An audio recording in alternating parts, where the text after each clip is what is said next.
to talk to you about the shape of data. And very specifically, by the end of this video, my goal is to showcase to you that all data sets, no matter what the data set is, has a specific shape that we can analyze, and we can dissect a lot of information about that data set, including how good it is, if data is missing from that data set, etc., simply by examining the shape of this data set. And so starting off, where do I start with this? So if you watched my last video on hyperdimensional computing, I mentioned a interesting concept that develops and that comes out of HDC, right? Which is the fact that when you train a neural network on or if you train a network, period, not just a neural network, but if you train, like, say, for example, a secondary network on the hypervectors themselves, you get like way diminishing returns, like crazy diminishing returns, like unexpectedly diminishing, right? Like 9%. But like 9% is an interesting number because it's more than zero. So there's something going on within it, but it's less than coin flip accuracy, but it's not 0% accuracy, which is interesting, right? Like, so there's some accuracy in there, but there's like something going on. And then so I highlighted that in my last video, and then so since then it has like serendipitously come up as a problem within my work very specifically. So like I work very specifically like in research in hyperdimensional computing and hyperbolic spaces, etc., which is kind of why I am knowledgeable about these areas overall. But so within that, so this comes up, like this particular and specific problem comes up, and then I try to isolate it, right? And I try to isolate it in the very general and specific ways that I would generally isolate it. So I try to isolate it very specifically with a lot of distance equations. And what I find is that every single distance equation that I utilize for this problem is flawed. Doesn't come out accurately, and I can't trace why. But so I noticed that, right? And then so essentially I go through and I'm getting like essentially like mixed variables would be the way that I would put it as I go through this problem, right? It's never 0% accuracy, but never like I'm never like nothing I'm doing is actually working or working well enough. And then all of the standard things that I would do, like let me measure the noise in the environment, and then try to track off of noise, and then that still has issues and things like that. And then so what I end up going through, so some of this is like, so this notebook here, I'm not going to share this notebook. This is all of my testing that I go through for this. And some of this is like proprietary to my work as I go through it, right? But there's some that I do want to showcase, some of these kind of like graphs. And then so I start looking at this first one here is the similarity of misclassified samples. So I classify samples and I classify data sets, and then I'll say like I have like 2,000 samples in this instance, and then 18 of them are misclassified. And then so I want to know like what's the similarity between, or the similarity score between these like ones that it's misclassifying, these 18, and it's grouped together, right? So what I see is that there's shared characteristics and extreme shared characteristics, and enough to be measurable on a graph like this, for these 18 misclassified samples. And then so that's what is like leading me down this shape path, right? And then I go through more and more. And then another thing to highlight within this is I've had a hypothesis, and I mentioned this in lots of videos at this point, that my hypothesis is very frankly and very flat out that the models perform shape calculations, and that's essentially how they communicate, right? My hypothesis overall, this is the one that I want to go to, is that so like an LLM model, for example, like LLM models is a perfect example, right? That they don't that they know essentially every human language that exists, but that every human language that exists isn't their natural or their base language, that they're translating, and then they're translating from a base representation, right? And the base representation that they're translating from is shapes. And then so that's what I want to measure within this. And then so a big like step within all of this that people are doing and going towards within this is like measuring shapes and measuring the like how shapes work across dimensionality, right? So like for example, like reshaping data, like for like compressing it, like taking like three-dimensional data and then compressing it to 2D or 1D, or the opposite, taking 1D or 2D data and then blowing it up into higher dimensional data, like say 10 dimensions or 3 dimensions, so, or etc., right? And then going from there, and then you get different characteristics within that. But so I've like what people have discerned within that is that by doing that it changes the shape, and then that one of the ways, the base language ways that these models communicate via these shapes is by changing the shape, right? And then so they change the shape via dimensionality. But what I noticed and what I kind of was able to piece together within this is that like not only does it change the shape when you change the dimensionality, it changes like it shifts the shape. So you have not only a different shape, but you have like the shape is in completely different space. Essentially, the vectors that are representative of that shape are in completely different places. And then we can look at that via this simple example that we're looking at of a square, right? And then so on the left we have our square, and then I reshape the square into high dimensional space, and then not only is it slightly distorted as far as the like not every single one of the sides is 100% symmetrical anymore, but we can see that the shape, like the square has been inverted, right, into almost a diamond shape, which is not the shape that it started off with. It started off as a standard square. And then so that shifting is often not accounted for within an analysis of shaping of data. And then so that's kind of what I noticed and kind of what I started to put together within this, right? And then so the next step was like, okay, I have this hypothesis that shapes can influence the data, and that I can utilize it. And then through a lot of the testing that I do in the notebook, I prove out this concept actually works overall, right? That you can do a lot of that. And then so the next step that I want to take within that then is like the very next step that I want to take is to like kind of formalize what this actually means for data and data sets overall. And then so what I'll go over and showcase for you next is a formulation that I've kind of created, and this is my formulation of how this is all working out, and like just formally. So essentially, starting off with the core relationships, every data set contains noise, and then so D is your data set, and then every data set is comprised of two components: the signal, meaning meaningful data, like the actual data that you want, which would be represented by S, and then noise, which is irrelevant, misleading data, things that you don't want, and that's represented by N. And then so every data set D is always a combination of S plus N, and then your ideal data set is like 98% S and 2% N, but oftentimes it's more like 60-40, right? And then so computation is what computation does as a whole is it reduces noise. That's at the cost of energy. It's if you have a noise in a data set, then if you employ computation and you throw computation at it, then that computation is going to serve to reduce the noise at the data set, but its cost for that, for reducing the noise, is going to be energy.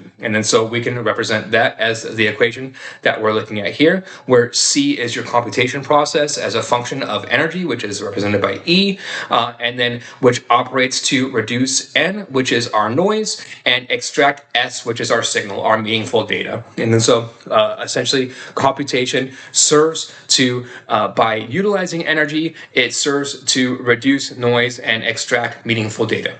And so computation in and of itself introduces its own noise, which is very important. So because of the fact that computation introduces its own noise in and of itself, no computation is ever perfectly efficient because it introduces computational noise, or what we'll consider as the variable NC, because we get that through rounding errors, model bias, algorithmic imperfections, just imperfections in the math overall, etc. Right? There's nothing that we can ever do to reduce it to 0.0000 across the board. And then so thus computation can never fully eliminate noise, and we have to balance out how much new noise gets introduced. And then, so from there, I look at the equation of, and look at conditions for computational efficiency. And then, so for a computation to be efficient, then it needs to have an effective signal gain, meaning that the reduction of noise must outweigh the energy cost used for the compute. So we can just formalize that as a very specific equation. And then this implies that computation must extract more meaningful signal than the residual noise that's left in the data. If not, then it's more computationally expensive to reduce the noise, which will actually increase the noise in the environment because of the fact that computation itself increases noise. And then so basically we can break this down into this very elegant equation that we're looking at here, which is the efficiency metric. And then we essentially can calculate computational efficiency by looking at this equation here and putting it all together. And I'll just highlight it. It's everything that I've gone over, right? So it's essentially the goal is to extract a meaningful data, so S in our data set, and then to remove N, and then by doing that, it always consumes E. And then so our goal is to increase N, minimize N, increase S, minimize N, and reduce E. All of our levers that we can essentially pull within that. And then so kind of the key implications that arise from this is that, one, as I mentioned, perfect computation is impossible. That's the rule number one, right? Because every computation introduces some noise and consumes energy. 100% efficiency is unachievable. You never get, like, n equals 1 is not possible. So you always get, as a result of this, diminishing returns, meaning that after a certain point, the energy and computation effort to remove additional noise will always introduce more noise or consume more energy than the signal is worth, and this leads to a computational tipping point, meaning that you always want to stay ahead of that computational tipping point. And it could be different depending on how much noise is in the data set, how much the energy is required for the specific compute, how elegant the algorithm is. So again, these are the levers that you can pull, right? But let's say that it's 96% is the tipping point, and then so you can get up to 95%, and there would be still like efficiency, and it would still be efficient. But if you get up to 97%, then it's like then you're all of a sudden inefficient. And then so within that, the third implication that comes out of this is optimal computation. And the most efficient computation is one that strategically balances energy consumption and noise reduction. In some cases, leaving some noise unprocessed might be more efficient than fully denoising. So we want to keep that in mind, right? Like if it's getting stuck in a local minima, that might not always be the bad thing. And that's kind of just what arises from rule number 3 here, right?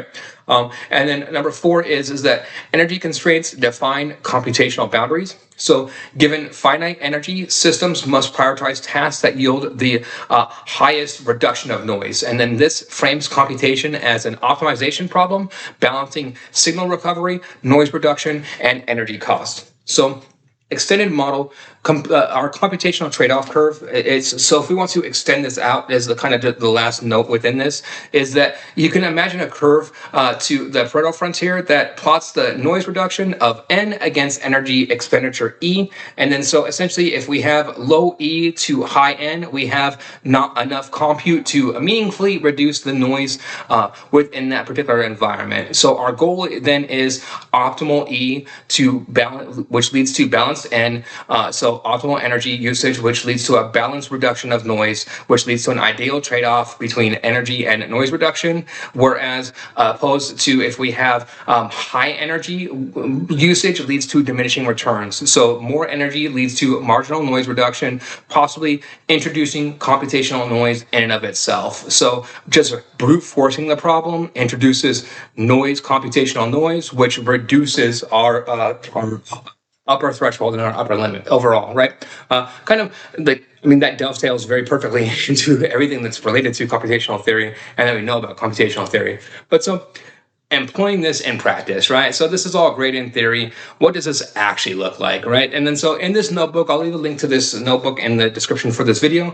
But the main thing here is, first of all, it's at the top here, exactly what I just went over, but the latex doesn't format properly in Colab, so I didn't use the Colab notebook for going over my descriptions, just because it was cleaner to use what we're looking at there. But the bottom line is what this code is doing is it's essentially, this is what I call a data shape analyzer, right? So utilizing these principles that I talked about, everything that I've talked about up until this point in this video, I've kind of been lecturing on, right? That data has a shape and that we can utilize the shape of this data to transform the data. And then so what compute does is it reduces the noise of the data. And then so how do we reduce the noise of the data? The first thing that we need to do is, for step number one, is understand the shape of the existing shape of the data, so that we can understand and pinpoint what exactly is flawed in a particular data set. So let's go through this, and I'll utilize two actual examples here to showcase to you what this is doing and what this actually looks like, right? And then I'm utilizing essentially the MNIST Fashion training data set, as well as the default sample data set that's included within the Google Colab environment for the California Housing Train data set. And then so starting off with the Fashion MNIST data set, essentially, I break this down in the shape of this data down into different metrics, right? So we have our turbulence. We test turbulence, stagnation, leakage, fractures, and flow compression, dimensionality, and flow bottleneck. And then all of these things combine to tell us essentially the shape of this data. And then so I run this data set. In this instance, the first data set that I run through it is the Fashion MNIST data set, and then it computes a whole bunch of scores, which we see here, right? And then so essentially taking these scores and what it means. So essentially dissecting the Fashion MNIST data set. Overall, what I can tell you by analyzing this data set is that there's a lot of noise in this data set for if you were to train a model on this data set, on this particular data set, and it would lead to overfitting quickly with this particular data set, which are two known problems with the Fashion MNIST data set, right? But the characteristics that I just highlighted are what comes out of analyzing the shape. So let's analyze the shape. First of all, looking at the turbulence index, 6.32 is very, very high. So this is a high value, which is, it indicates that there's significant irregularity or a high amount of noise within the data set. So this indicates that there's chaotic transitions between data points, possibly due to outliers, inconsistent patterns, or complex feature interactions. What this means is that overall, LLM models and neural networks are going to have a hard time with this data set overall and getting near perfect accuracy within it, because it's such an irregularity. There's so many irregularities within the data set. Stagnation score of 1 means that the data set has very dense clustering. So almost all the data points are concentrated in a single cluster or a tightly packed region, suggesting that low diversity or overfitting risks in modeling. So once the model understands 10% of the data set or 5% of the data set, it's going to be able to extrapolate to 80% of the data set, 90%, because of this low stagnation score, which also means that you can also overfit very easily. The next thing that we test for is for leakage. And then so our leakage score is 2.80, which is very high, which means that we have a weak structural integrity, which means that there's a lot of we could easily introduce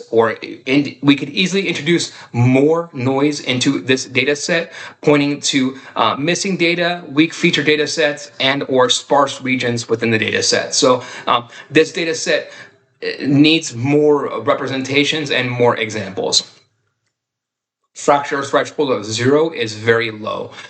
This is an extremely fragile data set structure overall, which means that removing even a small portion of the data causes the data set to fracture, suggesting heavy reliance on certain data points or features, meaning that within this data set, you could essentially extract, and then there would be features that are of high value and features that are of low value. And if you extracted just very few of features of high value within this data set, the data set would fracture. And that's essentially what this fracture threshold is measuring here.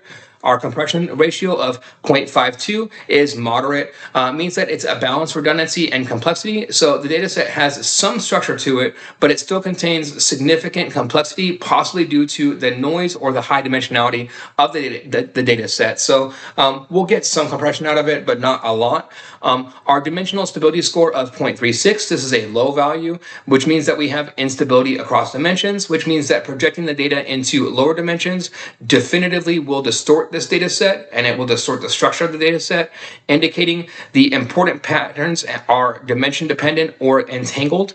And then our last score here is our bottleneck ratio of 0.21, which is actually a moderate value for this score. And then it means that we have a moderate feature dependency. So certain features constrain the flow of information, but overall, the data set has a fair balance between independence and correlation. So overall diagnosis, there's high regularity and high fragility within this particular data set. So the data set is noisy and fragile with heavy clustering and weak structural integrity.